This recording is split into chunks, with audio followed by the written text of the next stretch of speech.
start with the old guy. Well, you know, we were a team that was not full of superstars. I mean, we had 5 guys that had 20 goals. You know, we had nobody you could say, we're going to put somebody on that guy and we're going to beat him. But, you know, it all starts from kind of having a vision, and Bob had a vision. And, you know, our entire goal was to win a national championship. You know, WCHA was good, but wasn't the end goal. And the Big Ten, we won it, and we didn't even know how we won it. And he had a program and a plan to do it. And if you weren't on that plan, you didn't play. And I think he ultimately wanted Wisconsin to be the ultimate college hockey program. And that was our focus. You know, nothing about pros or who's going to leave early, because nobody did. And you got to be lucky to win, especially on a 1-game deal. And it happened to be our night. And I think for me, because we had a team the year before that was probably better, and we lost that first game against Boston College, and that hurts, and you remember it for a whole season, and it all kind of fell in for us. So it's wonderful to win. It really was, and to be the first was pretty special. Were you recruited by Grant? Was he around Grant then? wasn't here. He wasn't there yet? Actually, the Hawk came up to watch me play, and I had a broken elbow. So I sat in the stands with him. But he had guys in each major recruiting city that would look at people, and then he would say, he'd come up and he'd be looking at maybe 3 guys. He wouldn't look at 50 guys. And I think we kind of lost that. You know, we had a lot of guys come out of Calgary, you know, Saskatchewan. You know, like when Roy Schultz calls you and says, hey, there's a kid you should come up and look at, and nobody comes up, it's like you start to lose that connection. Right. You know, I would just add, I was on that 73 team as a freshman, and the thing that I recall the most about it was that it was team first and individual second. That's what you were saying, you know, and I think it kind of came out, our captain, Tim Dool, was an interesting player in that he wasn't the best player by any stretch of the imagination, but he was the best corner man maybe in the history of hockey. I mean, when he would go in the corner to get the puck, the fans would go wild. They would literally stand on their feet. So what are the rest of the players on the team thinking? Well, we got to live up to that kind of effort and commitment. So that's the kind of team we had there. And you know, to take it to the next, we're going around the horn here to go to the 77 championship team. You know, I'll just say it's the greatest college hockey team ever, in my opinion. And I can say that, as any one of the rest of you can say that. The reason we can say that is because we won. Yeah. And then it can be debated, Yep. right? So we can have that debate if we want. But what made that 77 team special is we had a lot of great players. I mean, Mike Eaves is still the all-time leading scorer at Wisconsin. Mark Johnson scored 125 goals in 125 games. Arguably the greatest college hockey player of all time. Craig Norwich, the defenseman, the best offensive defenseman I've ever seen, maybe in the history of college hockey. So we had great players, but what really made that team was our third line. Dave Lundeen, Dave Herbst, and Mark Sapu. They beat the opposing team's third line, I would venture to say, in every game. So when you go into a hockey game knowing your third line has got personality and is going to win their battle against the other team's third line, plus they gave us grit. They were tough. I was going to say, that was a dog pound, that group. Yeah, they gave us a little edge. And so I would argue that was kind of the secret sauce on that team. It was a special team. I just want to add something. I grew up in Madison. I had the opportunity to watch both you guys play, and I was a young kid, and Wisconsin at the time was the university. Hockey was the sport. It was a sport that won, which was kind of something that the fans were starved for. And it almost seemed like overnight that hockey kind of just became just a passion for these 8,500 or whatever it was people that would go to the Coliseum and watch you guys play. And it was kind of special for me because I got a chance to do that, and I was a fan, big fan of Wisconsin hockey. So it just gripped the whole city and kind of took over as far as the university sports go. So it was really a pleasure, and it was really fun to watch you guys play. We had a ball going to the games, that's for sure. When you were a young guy, right? I was pretty young, yeah. You guys had a pretty good team in '83. We didn't have too bad of a team in '83. I think we had about 5 or 6 guys go on and play, have long careers in the National Hockey League, and names like Chelios and Driver, Flatley, Houston, Haug, Pearson on the '83 team. But yeah, it was a special time for myself, special time for Badger hockey, no doubt. Well, if you go back to 1981 when you first played, you think about when you got into the show, so to speak, is, if you remember the story, is Jamie Graymore left the team and we needed another goaltender, and you were playing in the minors, so to speak, with the JV team.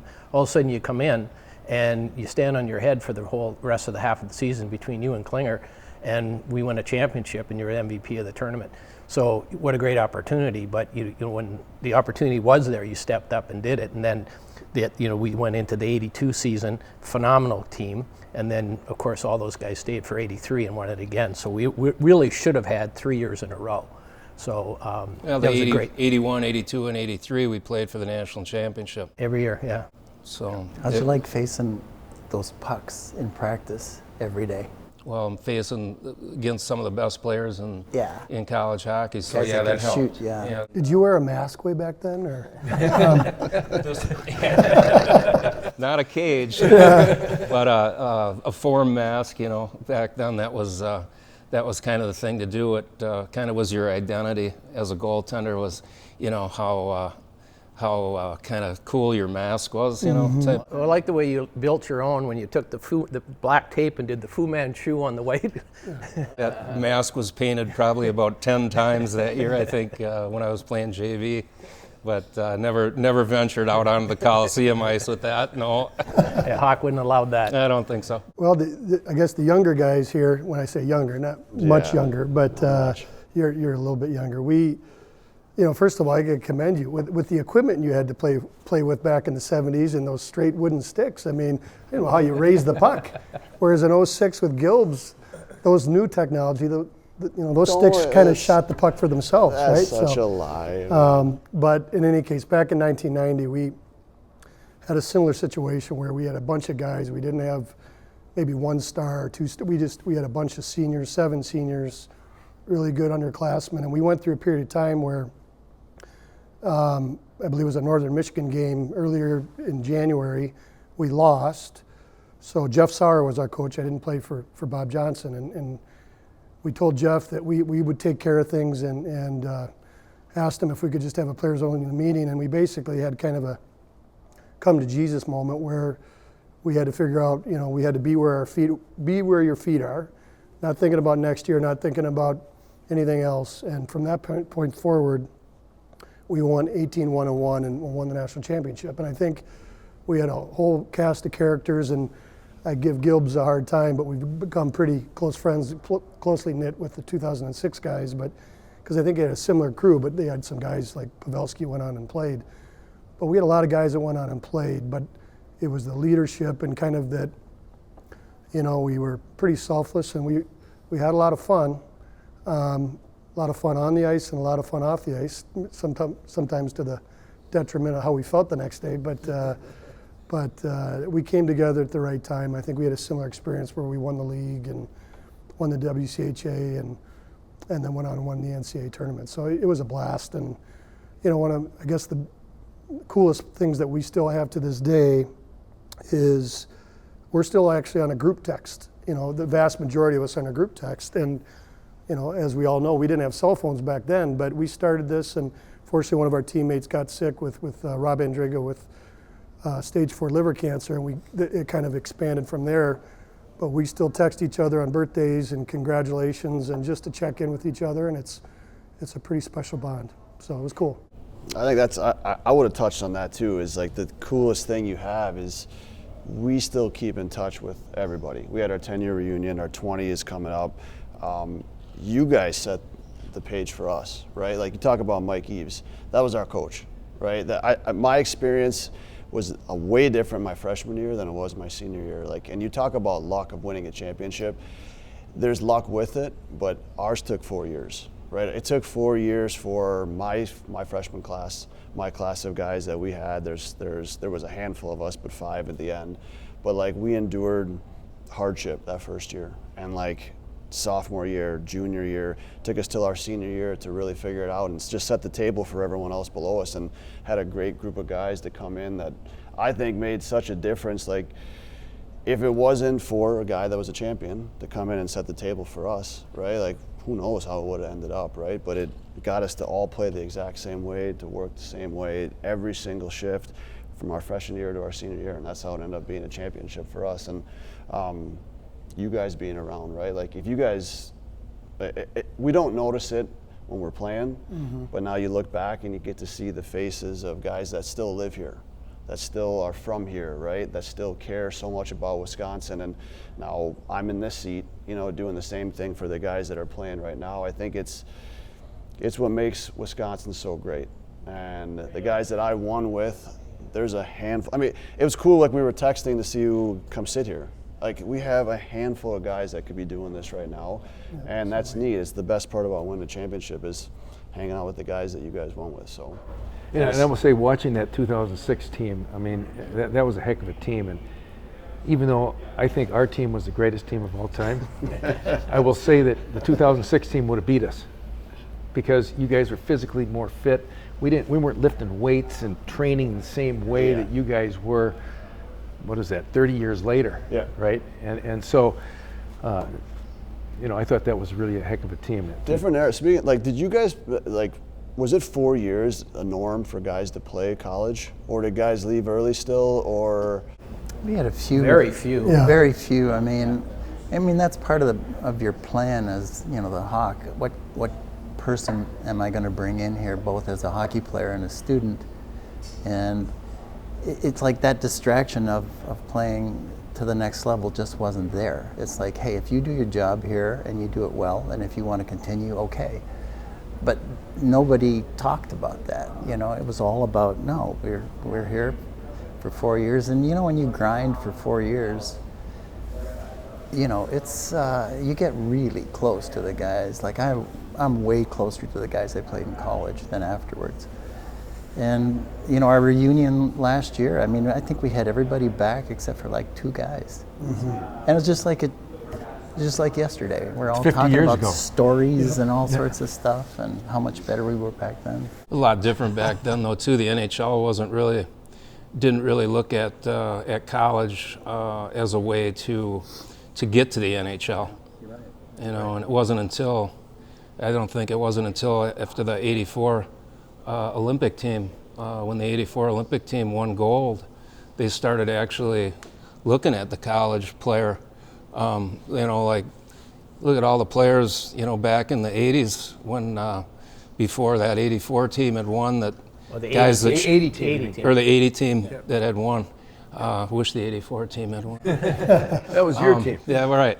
But you know, I mean, there were a lot of players that you know, yourself included, that didn't get a chance to play pro hockey. That you know, who knows, nowadays, you know, might be a whole different story.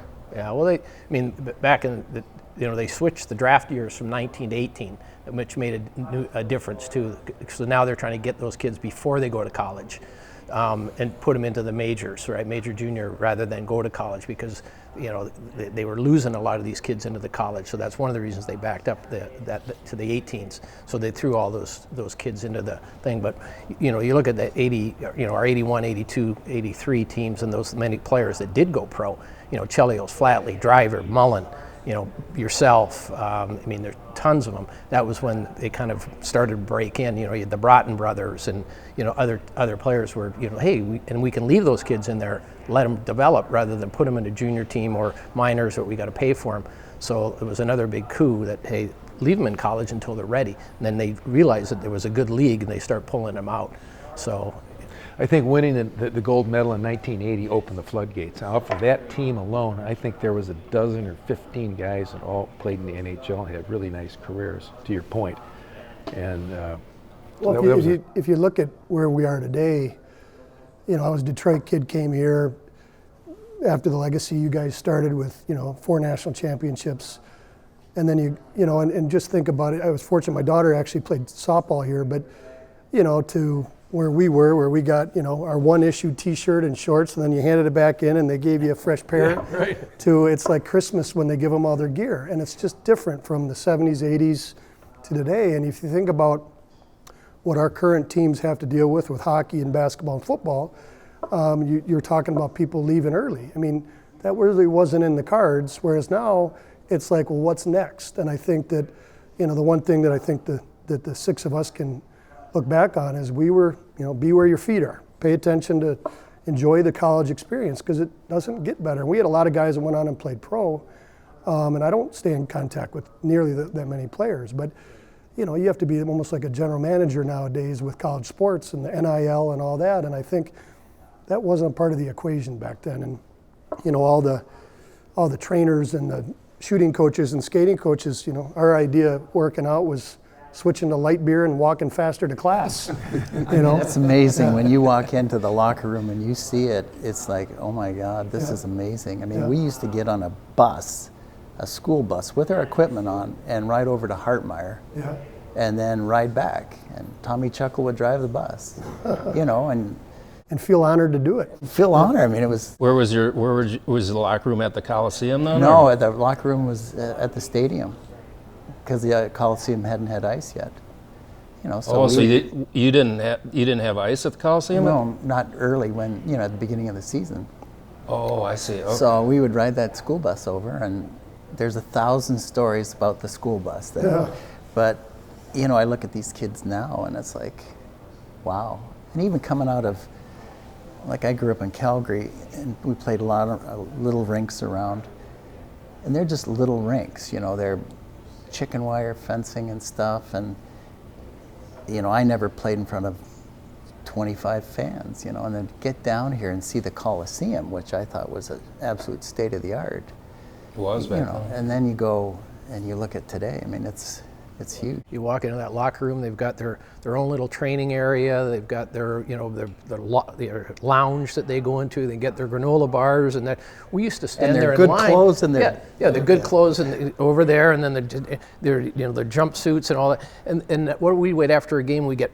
There's your $5. There's Rob would be handing out $5, and that was your meal money after a game. And then they only fed you on Thursdays, Thursday night, Friday afternoon, Saturday afternoon. That was your meals, right? And the rest you were on your own. So when you talk about the old days, a little bit here. I mean, and what Bob Johnson created, like you started talking about, was, I mean, when he came to Madison, he did really 2 big things. One, he recruited a lot of really good hockey players coming out of Canada. People like Murray Heatley, Bob Poffenroth, Wayne Thomas. I mean, these are really top-notch hockey players. And he got them to come here.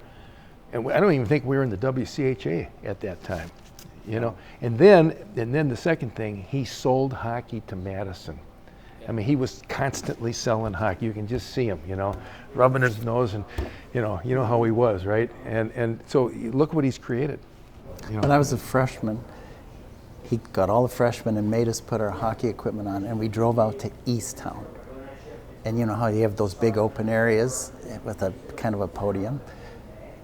And we were there in our hockey equipment. He was explaining hockey to anybody that would walk by. And it was like, he was just incredibly enthusiastic. Great story about the hockey gear. You probably heard this one about Tommy Carroll. So Friday night, we're playing in North Dakota, and somebody gets hurt. So they're looking for Tommy Carroll to fly him in on Saturday. Remember the story? Mm-hmm. So, and they can't find him. So they finally, Rob tracks him down. He's wherever, and they go, listen, you've got barely any time from when you get off that plane to get to the rink in North Dakota so we can suit up. So I want you to wear your gear on the plane. What year was that, right? I think it was 82. Might have been 82 or 80. I think it was 82. And so he's got his gear on. He doesn't obviously his skates or such, but he's got most of his gear on. And he's hoping he can just sneak off the plane. And then they announce, "Hey, will everybody stay in their seats? We got somebody that has to get off the plane first." Tommy Curl with his gear. And if I remember the story right, he got out there and never played a shift. That was legendary. When did you guys start lifting? Did you lift? Yeah, we lifted. Have you ever lifted before? Yeah. Since I've retired. No. We look at it was kind of that. We were still at the stadium, at the Coliseum.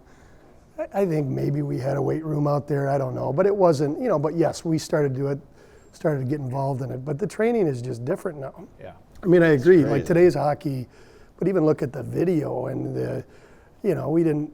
I think we watched a little video, but it was really just fire wagon hockey. Go out and play and rely on the goaltender back there to bail us out. We had Dwayne Dirksen, who was just elected in the Hall of Fame, and we would wave to him at the red line, say, "If you stop a couple, shoot it up to us, and game on."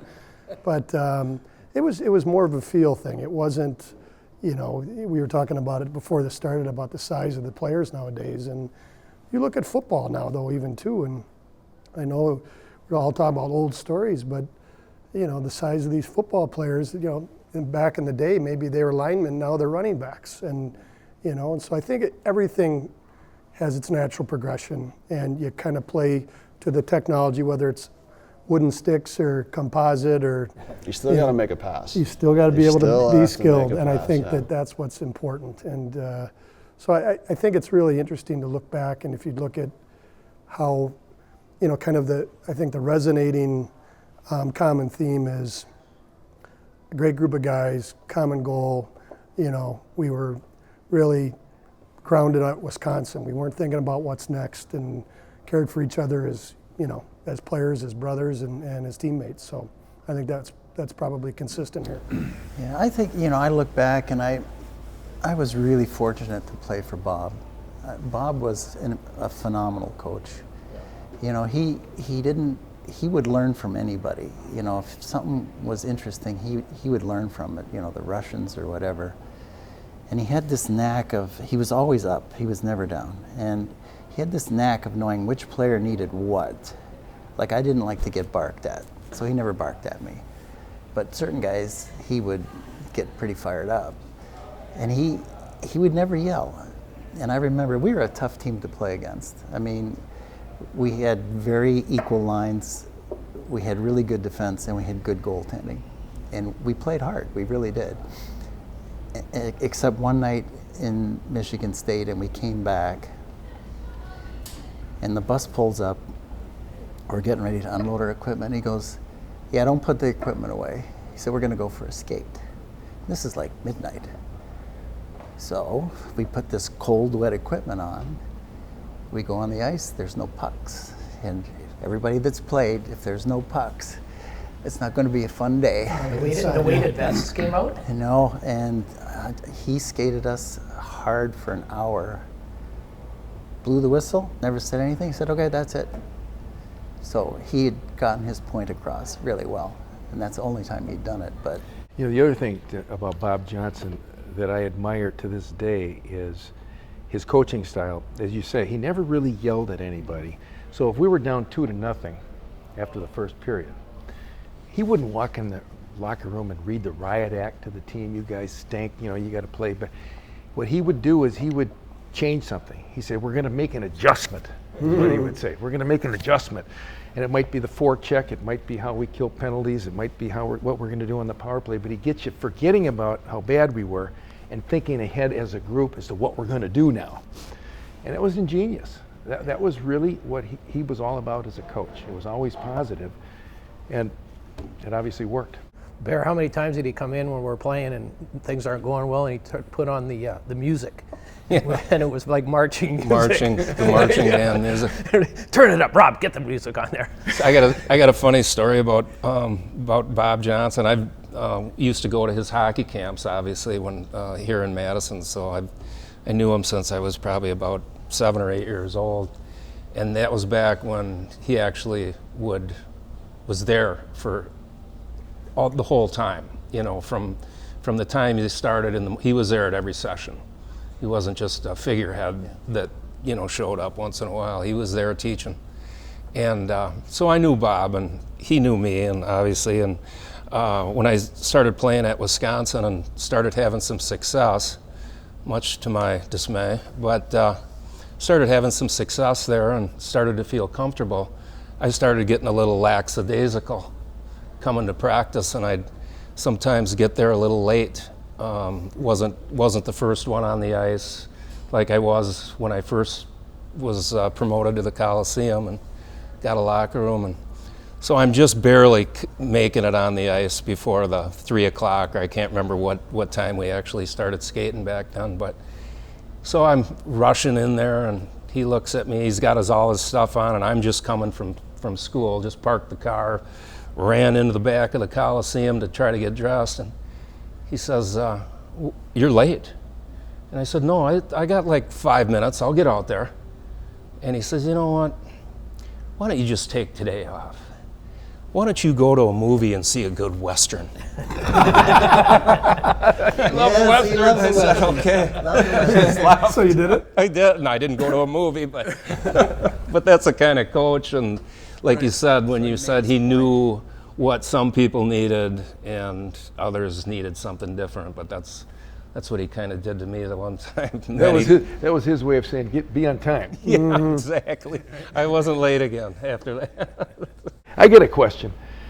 You guys had, in the playoffs, to get to the finals, Yep. 2006, that Cornell game, that was the round of 8, the quarterfinals? Yep. To Yep. get to the Final Four. That was in Walk Green us Bay. through it. It was a 1-0 game, right? Yep. Skilly scores a goal in double or triple overtime. Triple overtime. What was that game like? I mean, if you want to say like it was meant to be that year, right? We had the regionals in Green Bay and we had the finals in Milwaukee. So like, shame on us if we didn't see that ahead, and screwed it up, right? So again, you talk about coaches, right? Like, I don't know if you guys ever go back and like just watch your game, your final game, which is, it's fun to see. I don't know if you guys got VHS in those or what you guys used to watch on. But have video. Yeah, whatever it was. Yeah. So, piece of stone. Microfiche. Yeah. So like sometimes like we'll just watch it, right? And if you were to tell me like, hey, the way you're gonna win is you're gonna get the puck, you're gonna dump it in, and you're gonna go chase it and hit every single person you see and then change, I'd be like, man, we're not gonna win any games like playing like that. And I go back and watch the game, it was exactly like how we played from the start of the year to the end of the year, and it ended up working. And that's like what coaching is. It's amazing how it works when everyone buys into something and how it goes. But that game like was a prime example of it. Like, you watch that game, like there was not a single shift a guy, and we was on the bench too from start to finish, like overtime hit. It was like every shift, boys, go out there working hard, like hitting everybody, getting pucks deep. Don't like, it wasn't like being afraid to like mess up or make a mistake or turn the puck over, because we all knew like if something happened, we were gonna like back each other up. And I mean, the feeling was unbelievable. Like, it was, I thought the game was never gonna end. It was a chess match. Like, it was back and forth. Like, Brian Elliott, you know, was an okay goalie. Made a unbelievable save in the third period that still we look back on. That was a difference maker. Right at the end of the game. Right, it was the third period. I don't know Right what at the time end. was There left. was like less than a minute left. End of his toe, I think. End of wasn't his it? toe, Yeah. like puck, great pass across, and he just reached, and like you don't think about it at the moment, but then you look back on it, you're like, wow, that was the difference maker of us going to the Frozen Four. Yeah. And I mean, it was such an incredible feeling in the third period, guys. Like, Robbie Earl was cramping up on the bench, you know, like, but again, nobody quit, and it was so cool. Like, probably one of like the, obviously winning is the biggest moment, but that game was still in our memories forever, and that was neat. Well, like you say, you know, it's meant to be in a way, but also because of the discipline that you had as a team, Yep. you know, good things happen. Yep. And that's the same thing with us in '77. In both the semifinals and the final, we win both games in overtime. I mean, those games could have gone either way. And obviously we had what it took to get it done, but a little lady luck sometimes. We had the issue of guys who were too late at the library after the Colorado game, if you remember that. They were studying a little too hard. Black Sunday, they called it, I guess. Yeah, and where we lost in the 2-game total, and we were lucky to get the bid to get into the quarterfinals. So we go out to Potsdam, New York, #1 team in the East. We had to win in their barn, and it was a barn. I don't know if you've ever been to the Potsdam rink. They had that big bell. Clarkson. And Clarkson. And, unfortunately, I didn't get a chance to play. I had a broken collarbone, but they were out there to beat the #1 team in the East. Then we get seeded to the #1 team in the Central League, which is Northern Michigan, beat them 5-1, and then we play the Gophers in the final. And, it's Bob Johnson against Brad Buteau, because Herbie had moved on by then. And it was a coaching, clinic, because Bob really put it together. And, they had both Broughtons back at that time, and Butsy Erickson, and, it's a good goaltender. I mean, we just drilled them and won that game. Of course, we had John Newberry come up big, right? I think he got 2 goals. I mean, Noobs was just a goal scorer. Eddie Liebler, he's popped a big one too for us. We it was 6-3 in the final. Yeah, and the Gophers, of course, just crucified Buteau because that was their year. Yeah. It's kind of to Tommy's point. I mean, it has to be your time. I mean, we ended up in 3rd place in the season, behind Denver and Notre Dame. And we had to beat Minnesota, which we did, and then we had to go down to South Bend and play Notre Dame.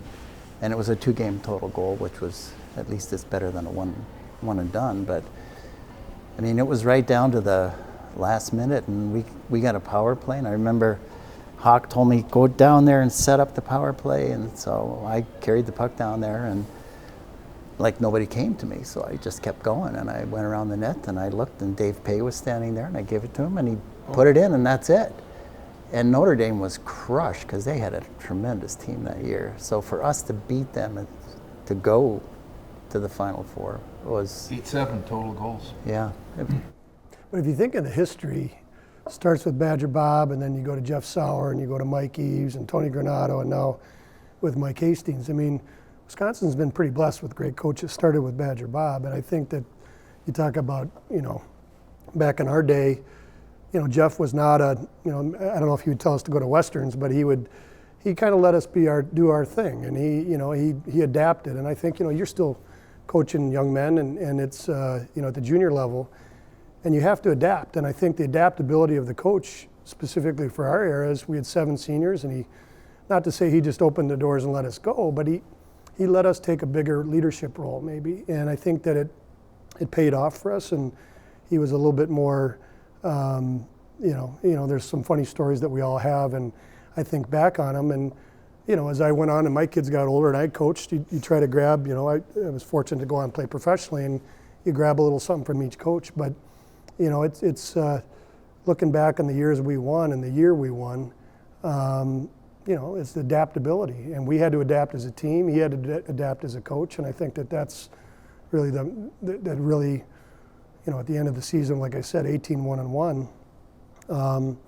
we had to figure it out. He wasn't going to give some rah-rah speech and or do some, reverse psychology on us. He just let us be us and play and, get ourselves out of trouble once we were getting in it from time to time. So. I just want to harken back to Mark's comment early on when you were talking about, growing up here in Madison, watching the games, and, football was probably average, basketball was probably average, and hockey was winning. And so we developed a fan base here in Madison. The hockey fans in Madison are like nowhere else on earth. I mean, they're fantastic. They're there. They travel with us. And I mean, it was really a pleasure to play in front of these fans. 8,600 at the Coliseum now. You have the capacity of 15,000, and as they're starting to win again here, you can see the crowds growing. And so I mean, I just want to thank all the fans. We've got some of the best fans in the world. Well, I think it shows too how hard it is to win, right? Because now that we're starting to win again, and the Kohl Center's rocking again, and it's great to see. And we all, well, you played, I guess, in the Kohl Center, but we played in the Coliseum and maybe in Hartmeyer, but it was a different feeling. But I still have fans come up to me and say, "God, I miss the Coliseum." Well, now they're at least selling beer at the Kohl Center. Yeah, I now guess. they like the Kohl Now they Center, like the Kohl yeah. Center again. So, but it was a special time. But I think we all know how hard it was to win, and it's been since '06 since we've done it. And I think we all think that this could be the year, and it can be maybe next year, whatever. But I think that's why we realize it's a special group to be a part of, because it's hard to do. I think this year's team looks good. I mean, they're together, much like you say. They're playing as a team. They don't take shifts off. They're an older team. I mean, that's one of the things we see in the differences. We don't have a lot of development kids that are 19 years old. Hastings is going for the older kids, more established, that bigger, stronger, want to be here, not looking to use this as a stepping stone. So I think we're on the right path, and it's starting to show with the fans coming back. The students are back, which is great. Before the last couple of years, the students weren't coming back. Now they're filling up their spots and they're cheering and yelling and drinking a few White Claws and everything else. So yeah, it's fun to be in the building. I mean, it's fun to watch. The fans will cut you some slack if they enjoy the game. If you've done well and you've tried really hard, and they're fun to watch. I mean, it's exciting, and I think they're back. To your point, it's harder to get those people back because now you have, the women's team playing well, volleyball doing well, basketball. So there's a lot of other pieces for your money to go to, and to get those fans back. I mean, I hope they're on their way. When you win a championship, you can have the conversation. You can say you're the best college hockey team ever. And Tom, tell me why we're not. Why are you guys better than us? I mean, GPA. I was going to bring up school. I was like, let's start with school. Let's start with how many guys still live in the city. I mean, we got so many guys in the '06 era that still live here, which is awesome. It's debatable. That's what's neat about different eras, right? Like, it's so different. I can't compare it to you guys, right? You guys were scoring goals on the ice from the blue line, right? Because I'm just saying, right? Like, that happened, And although I did score one from like the top of the circle on the ice against Michigan Tech, which I still remember to this day. I think our team had it all together, like from our goaltender, from both goaltenders. Our Brian Elliott got hurt, right? And Shane Connolly was fantastic when he came in for us, right? And then from our D-core, that everybody played the exact same way. We played hard. It was just hard to play against. We were getting cross-checks when you were able to cross-check still. Right. We were right before that era where they started calling all the penalties. But it was just playing hard, and our forwards everyone played the same way too. And I think it was just hard to play against. We were really, really, really hard to play against, and we probably would have beat you guys up pretty hard. I love it. Well, I mean, '81 was labeled the backdoor Badgers because of the way we got in, but that was the way they were doing it back then. Is we earned our spot because what we had done in the league, and it was a complete team. I mean, there was no. Well, John Newberry, of course, he scored his 8 goals as a freshman, and we had a good team, good goaltending, and carried us through.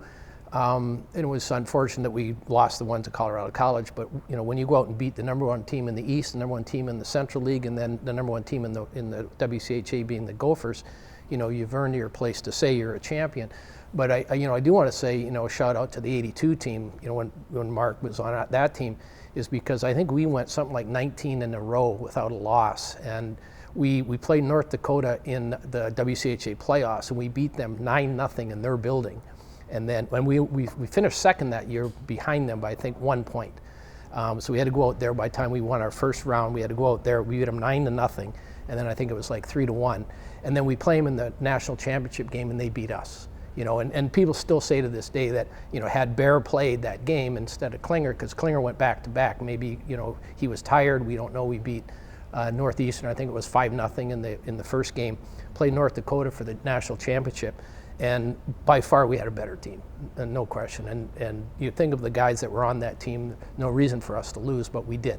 And then turn around and win it again in '83. So with most of those same guys. So It was a special time, you know, to win it 81, 82, second, 83, and then wait until the 90 team to, you know, to get back at it. So, I mean, it was. You're making an argument. Yeah. You're making an argument. I'm not sure if it holds the water. You know, I don't think you're swaying. I know I'm not getting your vote. Well, the only thing I'll push back on with 90 versus I think 77 is you won everything, right? Yeah. You won the league, you won the playoffs, you won NCAA. Yeah. So did we, and we won the Badger Showdown. Oh. Okay, so. We didn't have the Badger. Yeah, well, in Milwaukee now they call it something else, I think. But no, I think that's what's kind of funny. And also, I think it's even harder to win now. I'm not saying that it wasn't hard for us to win, but there's more teams, there's better teams. I think that you know what we're trying to establish here, certainly at Wisconsin or in any program, is that legacy. And you know, if you know, the football program's trying to establish that, the basketball program, but to me with hockey, if Wisconsin comes knocking on your door and they're going to offer you a scholarship or an opportunity to play, as a young person, I would expect that person to want to crawl to get here. And I think that that's what we had, certainly, and I know that Mike Hastings is trying to build that up. But it's more difficult. There's teams out east and they're funding new programs. There's you know, the recruiting budgets and where you can draw from. And I mean, God, they're getting kids from everywhere, from Europe, you know, it's tough. I mean, a thing that was also amazing, having all those guys back last year with the reunion, is the number of guys that became really influential outside of hockey. You know, we had CEOs, we had guys that had been really successful. You know, academically, we were a pretty good team. You know, and the Hawk was a big proponent of, you're here to play hockey and get an education. He said it's a three-legged stool. You can play hockey, get an education, and have fun. He said, but you can't do all three of them. Mm-hmm. He said, you have to pick. But, you know, Allie's got a huge business, and, you know, a lot of guys did really well, and it's fun to see. Yeah. I always figure I won the trifecta here. Had a great hockey experience, great educational experience, and I met my wife here. I mean, I owe a lot to this school. It's meant a lot to me. Yeah, agreed.